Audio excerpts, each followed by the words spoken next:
This episode is brought to you by the Godfather Foundation. It was created to break the cycle.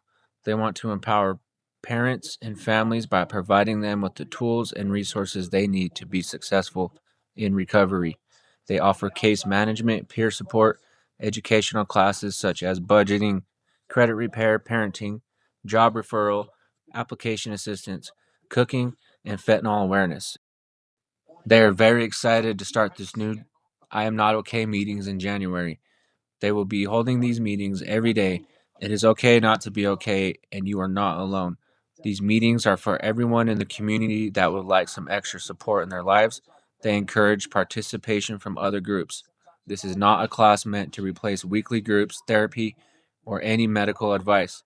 They're here to provide extra support on those bad days. We are here to remind you it's all going to be all right.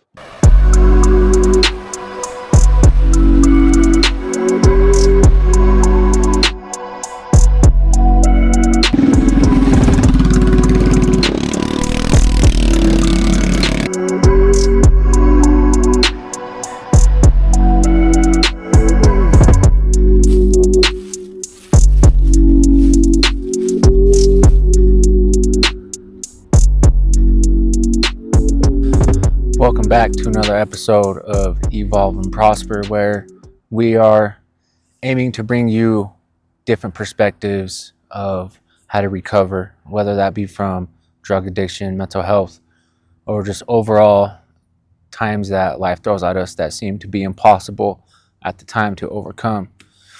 This week is going to be a solo episode, just myself, and I am Dan the Man.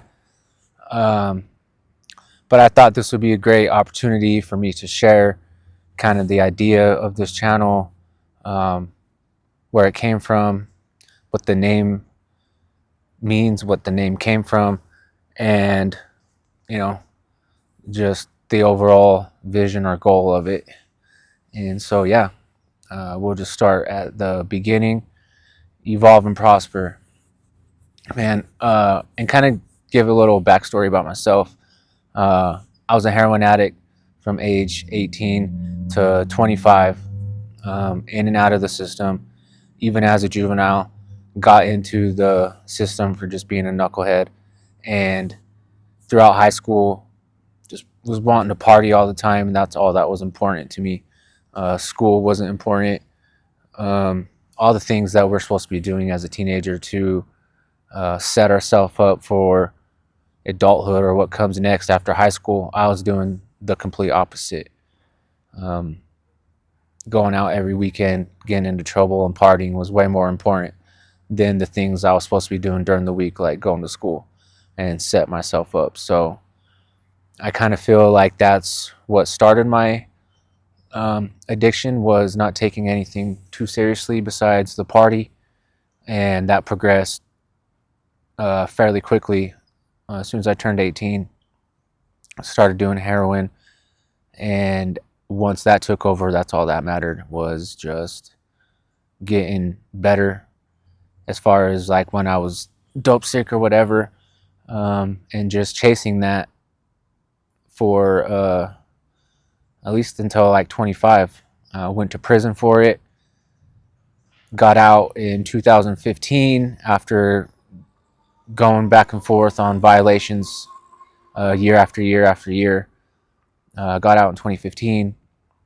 Was doing really well for myself after that. Was off probation, was off parole for the first time since I was about 15 years old, maybe even 13, goes back younger than that. But was away from the system, started to get my life together. But this is around the time where I started using MATs, or medical assisted treatment, and I was on Subutex for from 25 to about 31. And during that time, although I was abusing them and doing them how I wasn't supposed to be, like I was snorting my pills each and every day. And during that time got put on Xanax. And so between the Subutex and the Xanax, I was just managing. Wasn't, I was productive. In between this time, I had children, was raising my children. on my own at this time. And in my mind,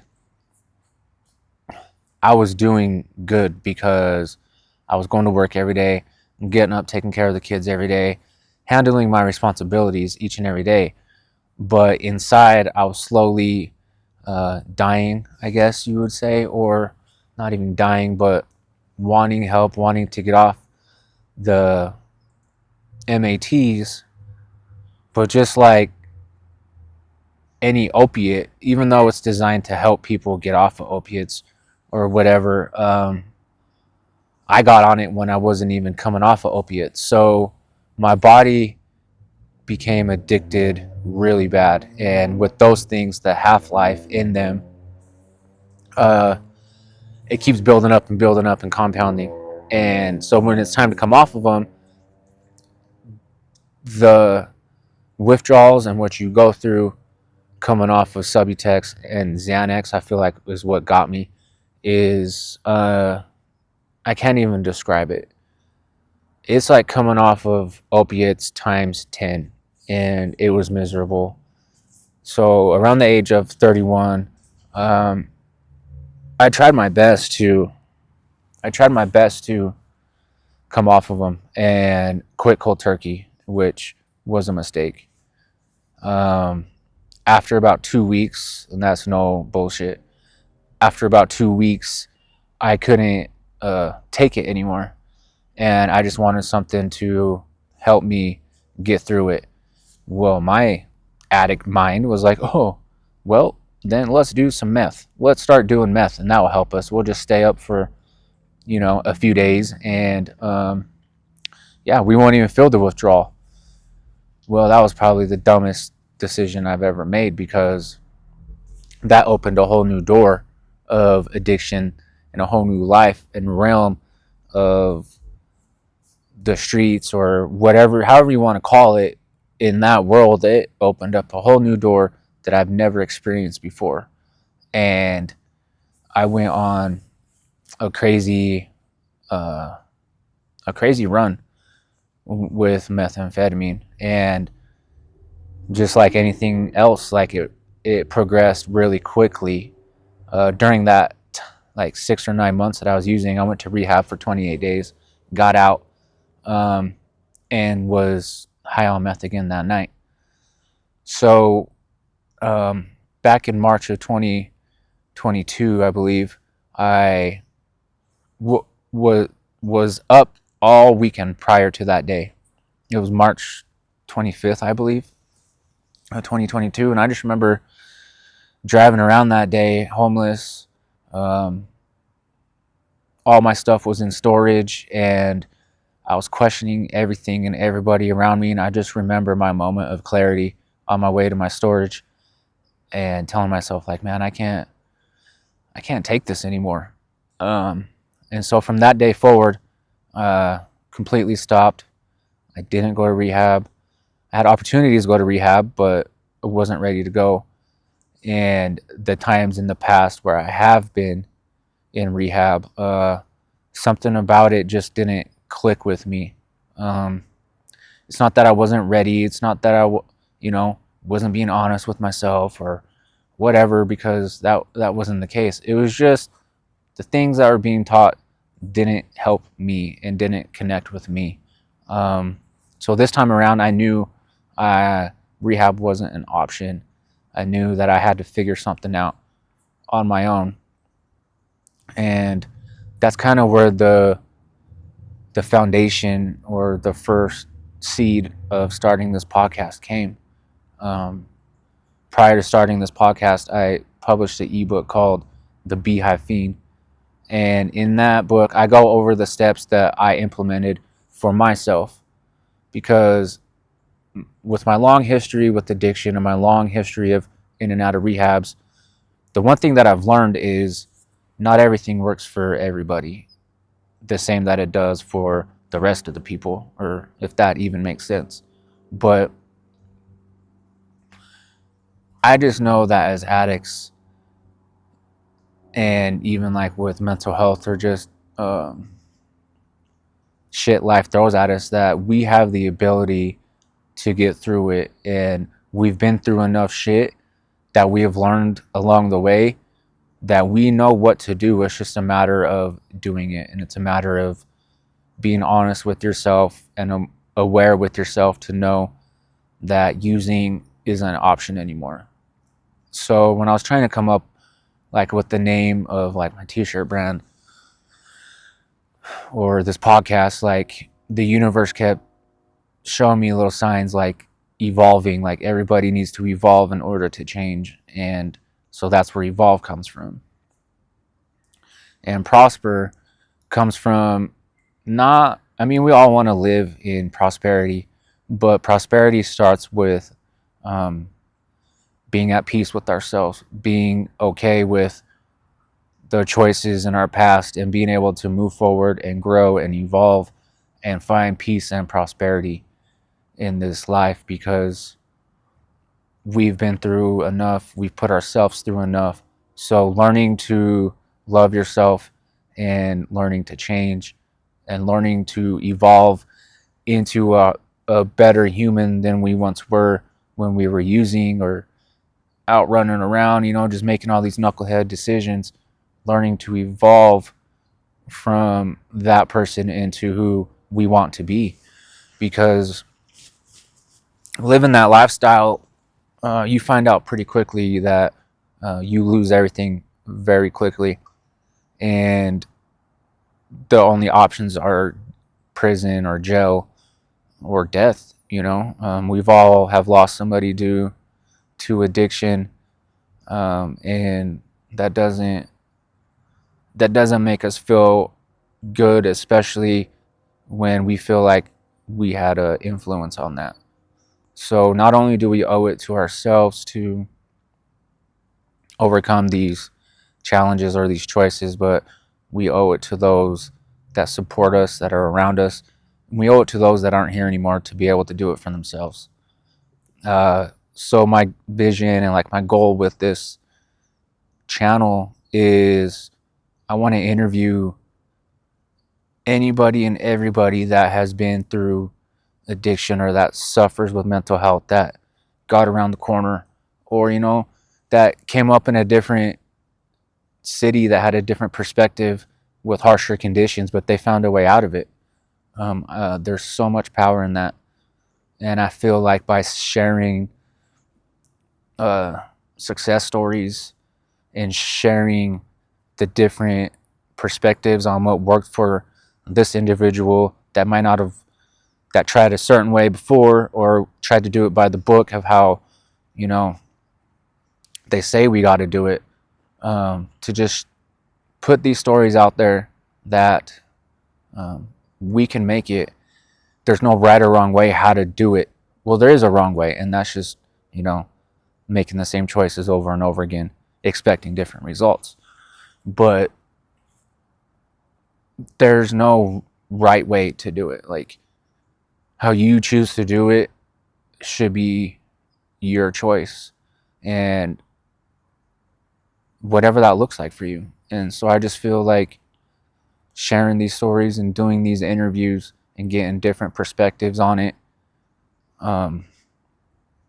could help. Like, it could help a lot of people. And